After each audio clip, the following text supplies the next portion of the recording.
삶의 주관자 되시는 하나님 아버지, 한 주간 동안 우리를 지켜주시고 함께하여 주신 감사드립니다. 연약하고 부족한 저희들을 죽기까지 사랑하여 주시고 자녀 삼아 주신 은혜 또한 감사드립니다. 그러나 우리는 하나님이 주신 은혜에 감사하는 삶을 살기보다 세상의 유혹에 이리저리 흔들리며 살아올 때가 많았습니다. 매 순간 제약된 우리의 모습을 되돌아보며 회개하게 하여 주시고 그리스도인으로서 세상의 아름다운 향기를 품어낼 수 있는 자들이 되게 하여 주시옵소서. 호국 보훈의 달 6월을 지나며 이 나라가 겪었던 전쟁의 아픔을 되돌아봅니다. 남북 간에 서로 대적하며 비방하는 관계에서 벗어나 화합하고 상생하는 관계로 변화시켜 주세요. 지구촌 곳곳에서 지금도 끊이지 않고 일어나고 있는 전쟁의 참상 가운데 고통받고 있는 이들을 위로하여 주시고 서로를 존중하고 이해하며 안전하고 평안한 삶들을 살아갈 수 있도록 해주세요. 교회의 각 지체들을 위해 기도합니다. 때를 따라 도우시는 하나님의 손길로 각 가정의 필요를 채워주시고 서로를 위해 중보하며 기도할 때 응답하여 주세요. 무더운 날씨에 우리 성도들과 자녀들의 건강을 지켜주시고 지치지 않도록 해주셔서 가정과 직장과 사업장에서 그리고 학교에서 언제 어디서든 동행하시는 주님을 기억하며 한량없는 은혜로 가득한 삶을 살아갈 수 있도록 해주세요. 이 시간 말씀을 전하실 목사님과 함께 하셔서 말씀 묵상 가운데 지혜와 통찰력을 주시고 전하는 말씀이 성도들의 마음에 울림을 주어 삶의 변화가 있는 은혜를 내려주세요. 이 모든 말씀 예수님의 이름으로 기도드립니다. 아멘. 예수께서 이 말씀을 마치시고 눈을 들어 하늘을 우러러 보시고 말씀하셨다. 아버지, 때가 왔습니다. 아버지의 아들을 영광되게 하셔서 아들이 아버지께 영광을 돌리게 하여 주십시오. 아버지께서는 아들에게 모든 사람을 다스리는 권세를 주셨습니다. 그것은 아들로 하여금 아버지께서 그에게 주신 모든 사람에게 영생을 주려 하는 것입니다. 영생은 오직 한 분이신 참 하나님을 알고 또 아버지께서 보내신 예수 그리스도를 아는 것입니다. 나는 아버지께서 내게 하라고 맡기신 일을 완성하여 땅에서 아버지께 영광을 돌렸습니다. 아버지, 창세전에 내가 아버지와 함께 누렸던 그 영광으로 나를 아버지 앞에서 영광되게 하여 주십시오. 나는 새 하늘과 새 땅을 보았습니다. 이전의 하늘과 이전의 땅이 사라지고 바다도 없어졌습니다. 나는 또 거룩한 도성 새 예루살렘이 남편을 위하여 단장한 신부와 같이 차리고 하나님께로부터 하늘에서 내려오는 것을 보았습니다. 그때에 나는 보좌에서 큰 음성이 울려 나오는 것을 들었습니다. 보아라, 하나님의 집이 사람들 가운데 있다. 하나님이 그들과 함께 계실 것이요 그들은 하나님의 백성이 될 것이다. 하나님이 친히 그들과 함께 계시고 그들의 눈에서 모든 눈물을 닦아주실 것이니 다시는 죽음이 없고 슬픔도 울부짖음도 고통도 없을 것이다. 이전 것들이 다 사라져 버렸기 때문이다. 앉으신 분이 말씀하셨습니다. 보아라, 내가 모든 것을 새롭게 한다. 또 말씀하셨습니다. 기록하여라. 이 말은 신실하고 참되다. 또 나에게 말씀하셨습니다. 다 이루었다. 나는 알파며 오메가 곧 처음이며 마지막이다. 목마른 사람에게는 내가 생명수 샘물을 거저 마시게 하겠다. 이기는 사람은 이것들을 상속받을 것이다. 나는 그의 하나님이 되고 그는 내 자녀가 될 것이다. 함께 읽겠습니다. 그러나 비겁한 자들과 신실하지 못한 자들과 가증한 자들과 살인자들과 음행하는 자들과 말술쟁이들과 우상숭배자들과 모든 거짓말장이들이 차지할 몫은 불과 유황이 타오르는 바다뿐이다. 이것이 둘째 사망이다. 아멘. 나는 영생을 믿습니다. 나는 영생을 믿습니다는 제목으로 제가 준비한 말씀을 여러분들과 나누도록 하겠습니다. 사도신경 강해의 마지막 부분이에요. 언제 22번이나 이 시간을 들었나 나누었나 생각을 해봤는데 전한 저보다도 그것을 드러낸 여러분들이 정말 대단하다고 생각합니다. 박수를 드리고 싶어요. 장장 22번 을 들었는데요. 오늘 그 마지막 시간인데 사도신경 크게 세 부분으로 나누어져 있는 것 아시죠? 이 사도신경에 대해서 좀 물으면 나도 조금 들어본 게 있네 하면서 말씀을 좀 할 수 있었으면 좋겠어요. 세 부분은 성삼위 하나님의 계심에 따라서 아버지 하나님, 아버지 하나님을 드러낸 첫 부분과 가장 중간에 있는 많은 부분, 성자 예수님에 대한 기록과 맨 마지막 부분, 지금 우리가 살펴보고 있는 그 마지막 부분, 성령 하나님에 대한, 성령 하나님의 중심되는 사역으로 기록이 되어 있습니다. 성령 하나님은 우리에게 오셔서 예수님을 믿는 믿음을 주시고, 그 첫 번째 우리가 하는 고백이 성령님이 우리에게 교회를 주셨죠. 그리고 그 교회 안에서 성도의 교제를 이루게 해주신다는 고백을 합니다. 그리고 세 가지 중요한 진리를 성령 하나님을 통해서 중요한 진리를 믿습니다라고 고백하게 되는데, 첫 번째가 우리가 살펴봤던 죄 용서를 믿습니다. 두 번째가 지난주 살펴봤던 몸의 부활을 믿습니다. 그리고 오늘 마지막 영생을 믿습니다 하는 것이에요. 성령 하나님께서 오늘 우리에게 교회를 주시고 성도의 교제를 주신 것처럼 성도의 믿음에 속하는 세 가지 중요한 것, 죄 용서, 몸의 부활, 영생, 이것이 지금 우리가 눈에 보이는 교회와 성도의 교제를 이룬 것과 마찬가지로 오늘 살아가는 우리의 삶에 밀접한 관련이 있어요. 여러분, 내가 살아가는 삶과 밀접한 관련이 없으면 오늘 이 시간이 어떻겠습니까? 졸리겠죠. 보통 제가 사람들이 왜 잠을 자꾸 자나 졸리나 연구를 해보니까 나랑 관련이 없으면 잔다 하더라고요. 재미가 없고 이해가 안 되고 여기를 떠나게 된다 하더라고요. 그러니까 사도신경 강해를 들을수록 제가 잘 못해서 재우는 것이지만 제대로 된 설명을 들었으면 졸리지 않아야 되는 게 정상이에요. 왜냐하면 오늘 지금 내가 살아가는 일상과 연관이 있기 때문에 그런 것입니다. 죄 용서, 몸의 부활, 영생, 이런 주제를 떠올리면 여러분 지금에 속한 것 같아요? 나중에 속한 얘기를 하는 것 같아요? 나중에 속한 얘기를 하는 것 같다는 느낌이 드는 것이 직관적인 판단이죠. 죄 용서를 받고 나면 어떻게 돼요?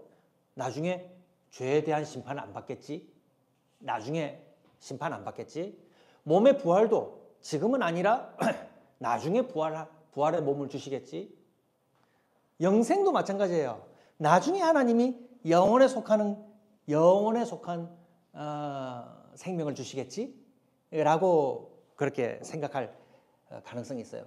그러니까 지금 내게 주시는 혜택이 아니라 나중에 내게 주실 혜택이라는 생각 때문에 그 혜택을 생각하는 가장 큰 효과는 뭐예요? 그냥 안심하는 거예요.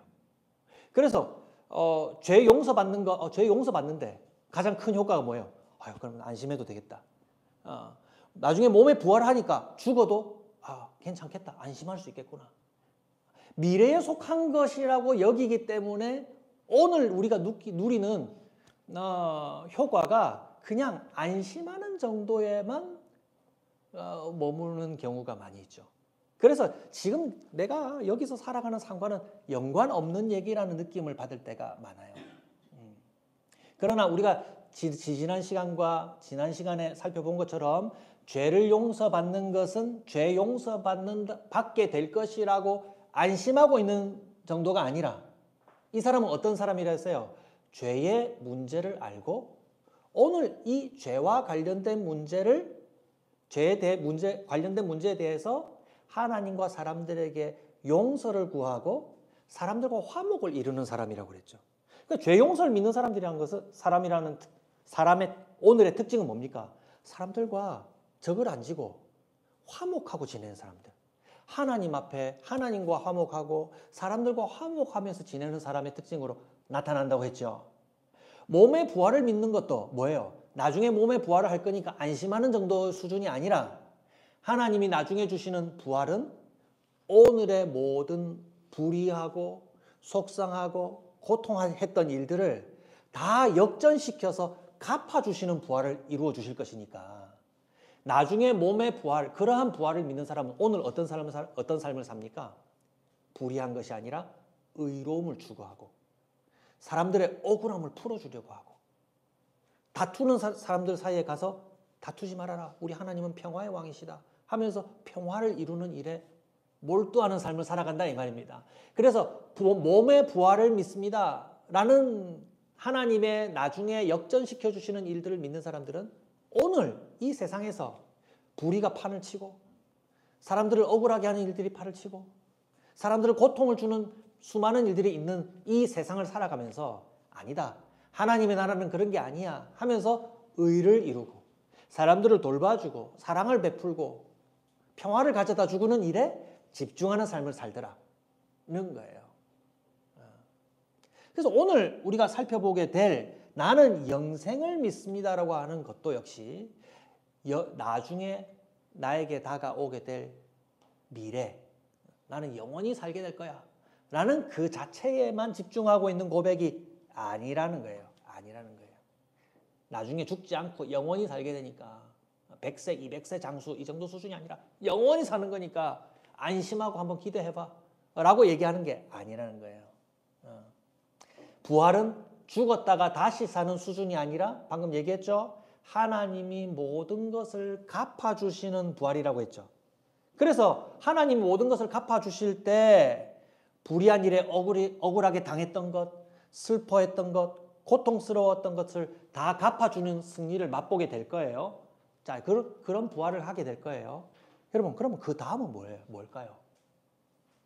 하나님이 내 억울한 거, 사람들의 억울한 거 다 갚아주시고 눈물도 닦아주시고 손해도 갚아주시고 마음도 치료해주시고 다 됐다. 치료 끝났다 이 말입니다.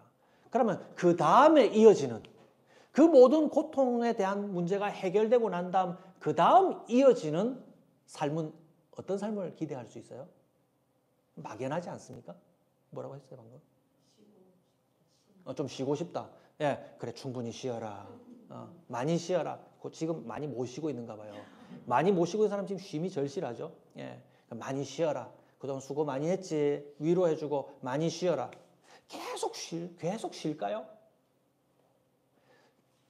제가 최근에 기말 시험이 끝난 어떤 학생이 지루하다. 이제 뭐 하고 놀까요? 저한테 물어보더라고요. 예, 누군지 얘기 안 할게요. 지루하다. 이제 뭐 하고 놀면 될까요? 좀 가르쳐 주세요.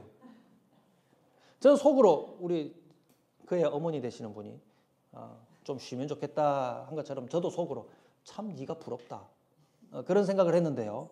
여러분 정말 이 모든 일들이 다 끝나고 모든 고민했던 문제들이 다 풀리고 난 다음 역전이 다 이루어지고 난 다음 나에게 물리적으로 영원한 시간만 나에게 주어져 있다면 그때는 여러분 더 이상 도전할 것도 없고요.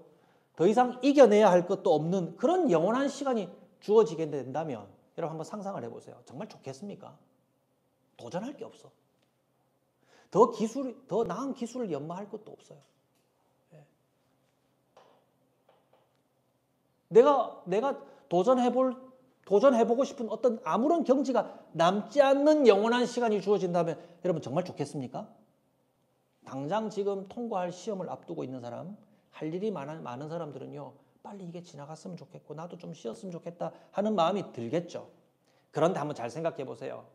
의미 있게 쓰는 시간이 아닌 막연히 긴 시간이 더 나아가서 영원히 끝나지 않는 시간이 우리에게 남겨져 있다면 여러분 이게 과연 행복일까?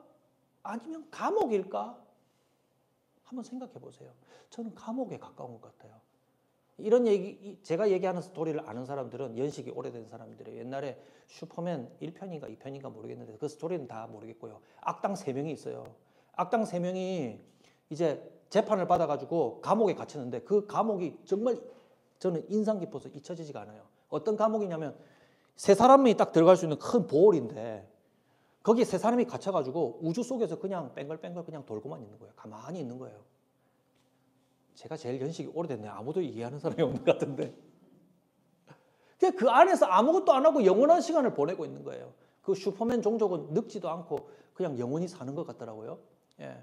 그런데 그 종족 악당 3명을 딱 동그란 볼 안에다가 딱 가둬놨는데 그냥 아무것도 안 하고 그냥 가만히 있는 거예요. 거기는 감옥이에요.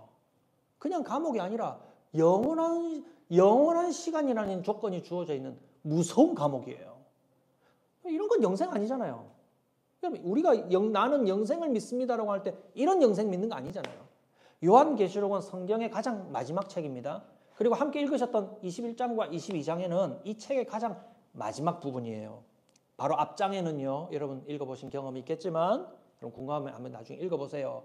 모든 악마의 대장 마귀가 영원한 멸망의 불바다에 빠뜨려져서 완전한 패망으로 끝나게 돼요. 그 존재가 우리 가운데는 사라져 버리는 겁니다. 그리고 이제는 생명책에 기록된 성도들에게 새 하늘과 새 땅을 주시는 모습이에요. 전혀 다른 것을 주시지만 하늘과 땅이라는 이름으로 완전히 바꾸어진 새로운 것. 심판이 끝났고 이제는 영원한 시간이 시작되는 거예요. 그때를 설명하는 것이 우리가 읽었던 내용이에요. 이제는 억울한 일도 없고 죽음의 공포도 없고 고통도 더 이상 떠올릴 필요가 없는 상태가 되어버렸어요. 그것을 4절이 설명해요. 그들의 눈에서 모든 눈물을 닦아주실 것이니 다시는 죽음이 없고 슬픔도 울부짖음도 고통도 없을 것이다. 이전 것들이 다 사라져 버렸기 때문이다. 여러분 4절이 말하는 것은요. 예수님께서 계속 눈물을 닦아주고 위로해 준다는 말이 아니에요. 이제 위로는 끝난 거예요. 이제 끝났는데 계속 닦을 눈물이 없어. 그런데 계속 눈을 닦아주면 눈 아파요. 이제는 그렇게 할 것이 더 이상 없는 거예요. 사라져 버린 거예요. 이전의 하늘과 이전의 땅이 다 사라져 버렸는데 자, 이전의 하늘과 이전의 땅이 사라져 버린 세상. 자, 그 사라지고 난 다음에 어떤 것을 주셨어요? 하나님께서 모든 만물을 새롭게 한 새 하늘과 새 땅을 주신다 기록합니다. 5절 말씀을 보세요. 그때의 보좌에 앉으신 분이 말씀하셨습니다. 보아라, 내가 모든 것을 새롭게 한다. 또 말씀하셨습니다. 기록하여라. 이 말은 신실하고 참되다. 주님이 눈물을 닦아주시고 이제는 더 이상 고통도 눈물도 없다라고 하는 것은 계속해서 하나님이 위로해주고 눈물 닦아주는 상황이 계속 지속된다는 말이 아니에요. 이제 그게 없다 이 말이에요. 예전 것이 다 없어져 버렸고 하나님이 완전히 새 것을 주셨기 때문에 새 하늘과 새 땅, 완전히 새로운 세상에서 하나님이 통치하시는, 하나님이 다스리시는 완전한 세상이 온다 라고 말하고 있는 겁니다. 과거에 있었던 일을 위로해주고 보상해주는 정도가 천국이라면 여러분 그것은 그 다음에 무엇입니까? 라는 질문에 대한 기대할 게 아무 것이 없어요. 그렇지 않습니까? 과거의 일은 다 지나가 버렸고 이제 제대로 된 시작이 준비되어 있어야 기대하게 되는 거 아닙니까? 나 좀 다시 살아보고 싶어요. 나 좀 제대로 다시 해보고 싶어요. 그래, 한번 다시 해볼래? 완전히 새로운 건 너에게 다시 줄게. 이 정도 돼야 기대가 되지 않습니까? 눈물만 계속 닦아주고 있고 윤희 너무 힘들었지. 그런 것만 계속 하고 있으면 그 다음이 없잖아요. 영원한 시간만 약속했을 뿐 그 안에 있는 기대할 것이 아무것도 없다 이 말입니다. 그러나 우리가 기대할 수 있는 것은 무엇입니까? 우리에게 제대로 된 시작이 새롭게 준비되어 있다. 주님이 만물을 새롭게 하심으로 새롭게 준비된 것을 나에게 다시 주신다. 하나님이 완전케 하신 나라, 하나님이 이전 것을 싹 치워버리고 새롭게 만들어주신 완전한 세상이 새롭게 준비되어 있기 때문에 여러분 그 날을 기대할 수 있다. 그것이 여러분 영생이고 천국이에요. 그럼 핵심은 뭐예요? 새 것이 중요한 것이 아니라 하나님이 중요한 거예요. 만물을 새롭게 해주시고 나에게 새 것으로 채워주시는 하나님이 중요한 거예요. 하나님이 계셔서 하나님이 완전히 다스려 주시는 그 새로운 나라. 지금 망가지고 뭔가 잘못하면 공격당하고 다치고 죽음을 걱정해야 되고 아프고 슬프고 소외되고 헤어지고 이런 일들을 걱정한 불완전한 세상이 아니라 하나님이 다스리셔서 완전한 새 것. 그것을 주신다 이 말입니다. 그래서 여러분 그걸 기대할 수 있는 성경은 기대할 수 있는 것은요. 어디를 보면요. 구약 성경에 오히려 더 많이 기록되어 있어요. 이사야서 11장을 여러분 성경책을 혹시 가지고 다니십니까? 구약 성경 이사야서 11장을 한번 살펴보시면 하나님이 다스리시는 이상적인 나라를 이렇게 표현해요. 한번 찾아보실래요? 이사야서 11장 1절에서 9절 말씀. 우리 학생들도 성경책 한 개씩 다 가지고는 있죠. 집에 가서 쉽게 된 세번역 성경 꼭 읽어보세요. 이사야서 11장 1절에서 9절 말씀이 이렇게 기록되어 있습니다. 이사야서는 참 아름다운 시처럼 기록되어 있는 예언서죠. 이사야서 11장 1절에서 9절. 자, 제가 읽어드릴게요. 세번역 성경이니까 여러분 눈으로 개역 성경이라도 잘 따라가 보세요. 이새의 줄기에서 한 싹이 나며 그 뿌리에서 한 가지가 자라서 열매를 맺는다. 주님의 영이 그에게 내려오신다. 지혜와 총명의 영, 모략과 권능의 영, 지식과 주님을 경외하게 하는 영이 그에게 내려오시니. 이건 하나님을 대리하는 왕이에요. 하나님을 대리하는 완전한 왕, 하나님의 뜻에 완전히 순종하는 왕. 그가 하는 통치가 어떤 건지 3절에 설명합니다. 그는 주님을 경외하는 것을 즐거움으로 삼는다.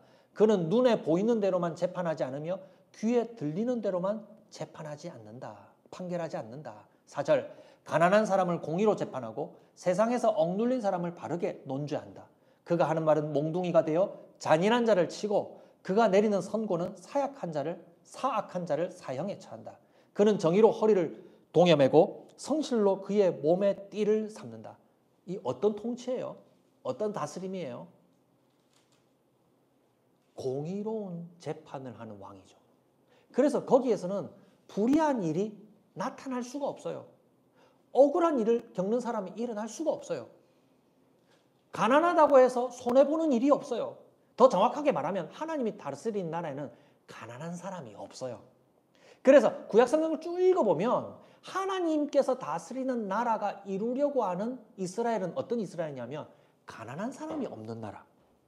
가난한 자를 하나님은 용납할 수가 없어요. 우리가 사는 이 세상은 가난한 자가 있어 없어요? 있어요.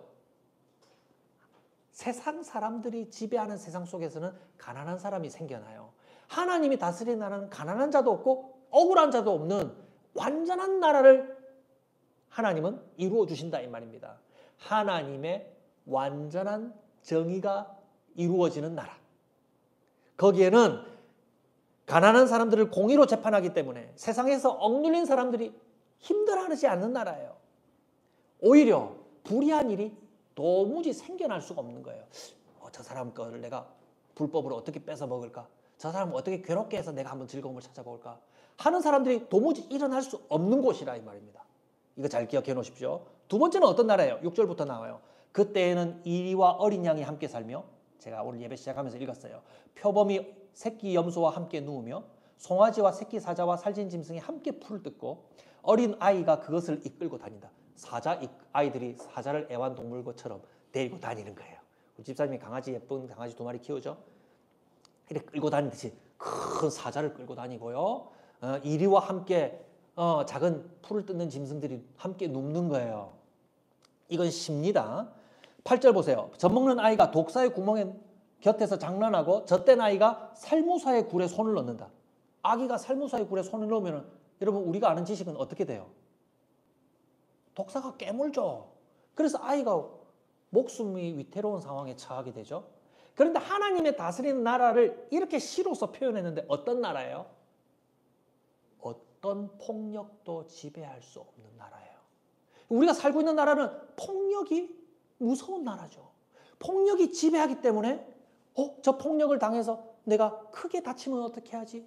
내가 죽으면 어떻게 하지? 손해볼까를 걱정한 나라인데 하나님이 우리에게 앞으로 주실 새하늘과 새 땅, 그 완전한 나라, 완전한 제시작에는 하나님이 다스리시기 때문에 어떤 폭력도 용납할 수 없는 나라를 우리에게 주신다 이 말입니다. 그걸 얘기하고 있어요. 9절 말씀이 얘기하죠. 나의 거룩한 산 모든 곳에서 서로 해치거나 파괴하는 일이 없다. 물이 바다를 채우듯. 어떻기 때문에? 주님을 아는 지식이 땅에 가득하기 때문이다. 하나님을 모르는 자들이 없기 때문이다. 온 세상을 하나님이 주시는 그 완전한 새 나라에는 하나님이 완전히 다스리시는 나라이기 때문에 불의도 없다. 폭력도 없는 나라가 된다라고 하는 거예요. 그럼 불의와 폭력에는 누가 가장 억울해하고 슬퍼합니까? 가난한 사람, 약한 사람이 당하죠. 그러나 하나님이 다스리는 그 완전한 나라에는 그런 일이 허락되지 않는다. 하나님이 다스리는 나라이기 때문에. 그래서 이사야서 11장 9절 말씀은 이 나라가 주님을 아는 지식에 있어서 땅에 가득하기 때문에 그 나라는 완전하고 그 하나님의 다스림심 속에서 우리가 받게 될 그 삶이 무엇이다? 영생이다. 그것이 천국이다. 여러분 좀 기대할 만합니까? 우리 가끔 부부끼리 대화 나눌 때 그 젊은 시절에 우리가 그 풋풋한 사랑을 했던 그 청년 시절로 돌아갈 수 없을까? 가끔 엉뚱한 결론이 나긴 하는데 내가 당신을 안 만났더라면 뭐 이런 얘기도 이상하게 세긴 합니다만 우리 얘기의 본질은 뭐예요? 새 것으로 다시 돌아갈 수 없을까? 돌아갈 수 있어요. 완전한 새 것으로 다시 우리가 생각하는 그런 것에 갇히지 않지만 하나님이 완전한 새 시작을 주시는데 그때는 예전에 우리가 겪었던 실패가 없어요. 다시 한번 새 시작해 볼 수 있어요. 그냥 지루하고 따분한 영원함이 아니라 새롭게 도전해 볼 수 있는 것, 새롭게 내가 한번 해볼 수 있는 것, 거기는 수고와 함께 느끼는 보람도 있을 것이고요. 어떤 경제에 이르는 성취감도 있을 것입니다. 그런데 그것의 본질은 뭐예요? 누가 있어야 돼요? 하나님이 그들과 함께 계셔서 그 완전한 통치를 이루어 주셔야만 그것이 될 수 있다. 요한복음 17장에도 예수님께서 이루고자 하시는 영생을 이렇게 설명해요. 제가 좀 빠르게 해볼게요. 그 영생을 3절에서 설명합니다. 영생은 오직 한 분이신, 누구 말씀이에요? 예수님 하신 말씀이에요. 영생은 오직 한 분이신 참 하나님을 알고 또 아버지께서 보내신 예수 그리스도를 아는 것입니다. 영생은 시간으로 설명해요? 아는 것이라고 설명해요? 아는 것이래요. 뭘 알아요? 하나님이 우리에게 완전한 삶을 주실 것이라는 것을 아는 것. 그 아들 예수님 그리스도께서 오셔서 그것을 완전히 이루어 주신 것을 아는 것. 그래서 요한계시록 언젠가 제가 설명을 해드릴 기회가 있으면 참 좋겠는데요. 요한계시록 강의를 한번 하고 싶어요. 그 천년 왕국이라는 것을 우리가 지금 누리고 살고 있는 거예요. 예수님께서 영생을 이루어 주신 그 영생을 오늘 우리가 맛보고 살아갈 수 있다. 맛보고 있고 앞으로 완전히 맛보며 살 수 있다는 것을 알게 해주신 것. 그것이 영생이다. 그것이 천국의 본질이라는 거예요. 예전에 10년도 더 된 일인데요. 여러분 한번 같이 한번 생각해 보세요. 저와 알고 지내는 어떤 분이 여러 사람들의 사진을 모아서 합성한 한 장의 사진을 페북에 올렸어요. 페북이 뭔지 아시죠? 설명 안 해도 되죠? 그 사람들의 얼굴이 누군가 하고 살펴보니까 범죄 경력이 많이 있는 정치인들, 범죄 경력이 많이 있는 기업인들, 기업가, 또 범죄 경력이 많이 있는 것으로 잘 알려져 있는 유명인들의 사진을 여러 명 모아가지고 이렇게 쫙 줄을 세워서 한 장의 사진을 모아놨더라고요. 멋지게 그려놨더라고요. 근데 이들의 공통점이 뭔지 아십니까? 공통점이 하나가 있어야 이 얘기가 재밌어져요. 범죄 경력이 많은 사람 쫙 줄져놓고 우리가 딱 보면 알만한 사람들, 제가 실명만 얘기 안 하면 되겠죠. 쭉 표시해놓고요. 표시해놨는데 그 사람들의 공통점이 뭐예요? 빨리 맞춰보세요. 예수 믿는 사람들이에요. 그래놓고 그 밑에다가 딱 댓글을, 캡션을 딱 써놨어요. 뭐라고 써놨냐면 천국에 간다는 것은 내가 이런 사람들이랑 함께 영원히 산다는 것을 의미하겠지? 이렇게 써놓은 거예요.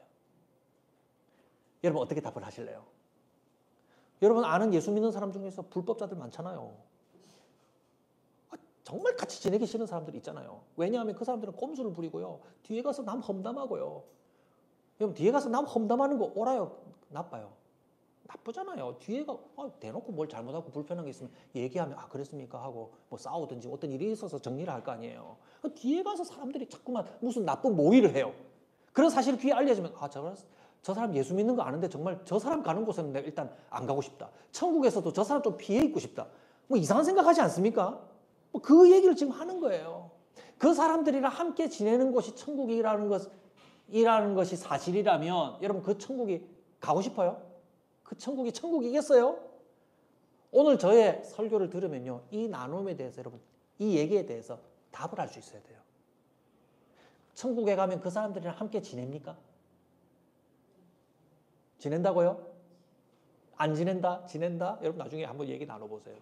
저는 천국에 가면 이런 사람들 만나게 될까 걱정할 필요가 없다고 생각합니다. 왜냐하면 제가 이미 내용에서 답을 내렸잖아요. 하나님의 통치는 뭘 허락하지 않아요? 불의를 허락하지 않아요. 하나님의 통치는 폭력을 허락하지 않아요. 그런 자들이 가서 발 붙일 곳이 없어요. 그 사람, 특정한 한 사람을 지칭해서 저 사람은 불법을 저질렀으니 천국에 갈 수 없어. 저 사람은 지옥행이야. 이렇게 말할 수는 없지만, 특정 사람을 지칭해서 그렇게 말할 수 없지만, 그 사람이 여기에서 예수 그리스도를 알고 하나님께서 우리에게 주시는 영생의 삶이라는 것을 깨달은 사람이라면, 제대로 깨달은 사람이라면 여기서 불법을 저지를 수 있나요? 안 돼요. 하나님의 다스리심을 아는 사람들은 불법을 저지를 수 없어요. 하나님의 다스리심을 아는 사람들은요, 우리가 이사야서의 19를 읽었지만 여기서 누군가를 해하는 일을 할 수가 없어요. 폭력을 저지를 수가 없어요. 갈 수 있다면 여기서 지금 철저하게 눈물을 흘리면서 회개하면서 자신의 행위를 지금 고쳐야죠. 그러면 그 사람들에게는 영생의 미래가 있다라고 말할 수 있을 것입니다. 그러므로 앞서 우리가 했던 웃긴 얘기지만 사실은 마음속에 우리가 풀지 못하는 숙제가 그거 아닙니까? 저 사람도 예수 믿는데 나 가기 싫다. 저 사람들이 안 있고 싶어. 걱정할 필요가 없어요. 하나님의 그 나라는 어떤 불의와 어떤 폭력도 허락할 수 없는 나라이기 때문에 우리는 그 나라를 그저 사모하기만 하면 돼요. 이해하셨죠? 그렇기 때문에 따라하세요. 남이 아니라 나만 신경 쓰면 됩니다. 남이 저 사람 천국 갈까 아닐까 신경 쓸 게 아니라 나만 신경 쓰면 돼요. 어떤 걸 생각할까요? 사도신경에 이 마지막 대목을 고백할 때마다 이런 믿음과 기대가 나의 마음에 생겨나야 돼요. 하나님이 다스리시는 이런 나라가 나에게 준비되어 있구나.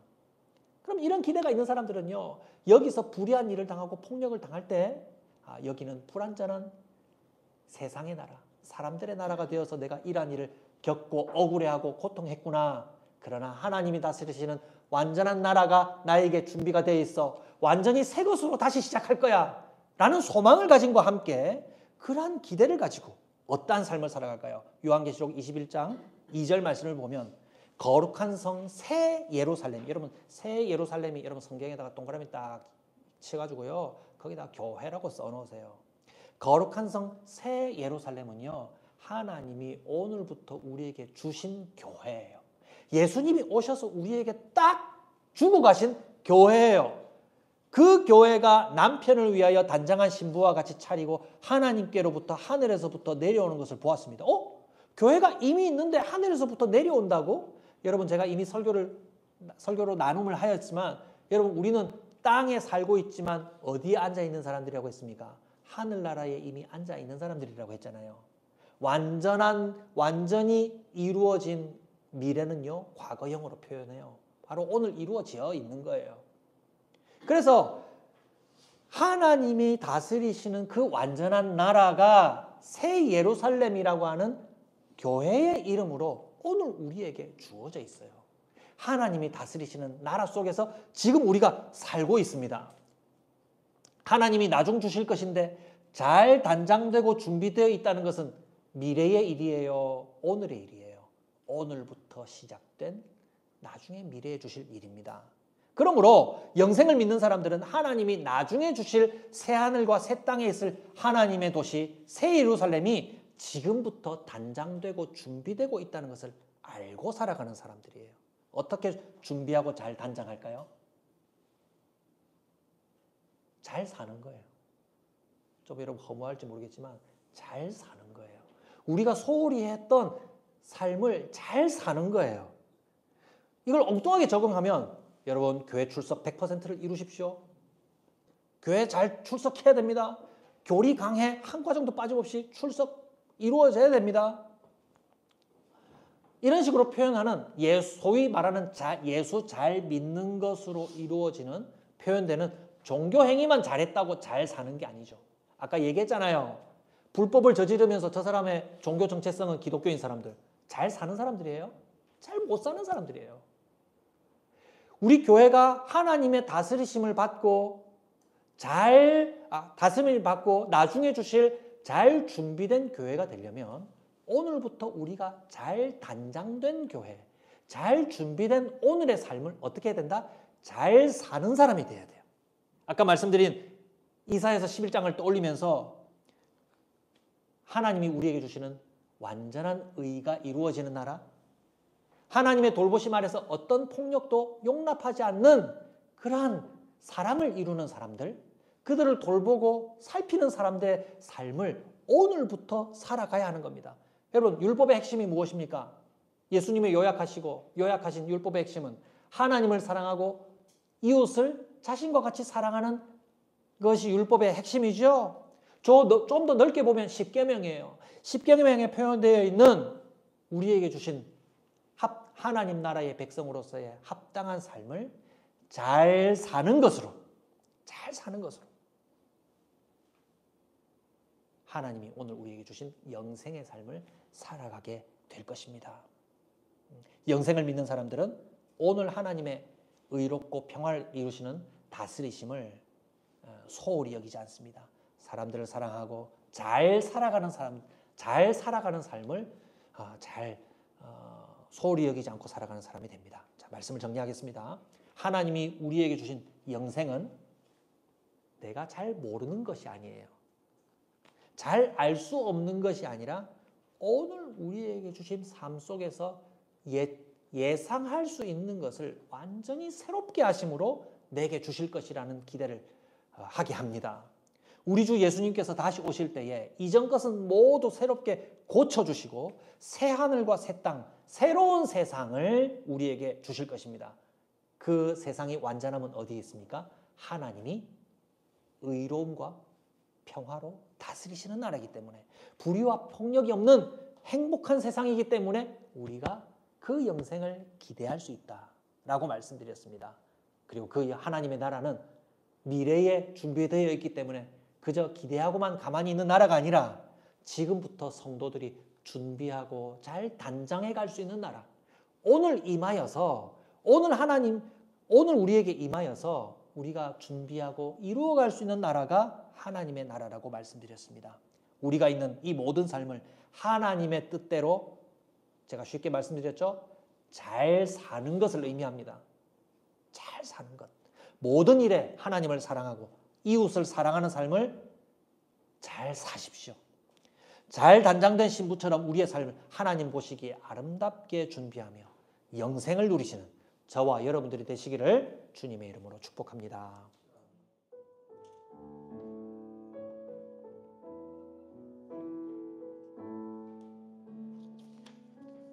시작됐네. 우리 주님의 능력이 나의 삶은 다스리고 새롭게 하네. 자유하네. 죄와 사망으로부터 나의 삶은 변하고 나 충만하네. 한 번 더 하겠습니다. 시작됐네. 시작됐네. 우리 주님의 능력이 나의 삶을 다스리고 새롭게 하네. 자유하네. 죄와 사망으로부터 나의 삶은 변하고 나 충만하네. 은혜로다. 주의 은혜 한량없는 주의 은혜.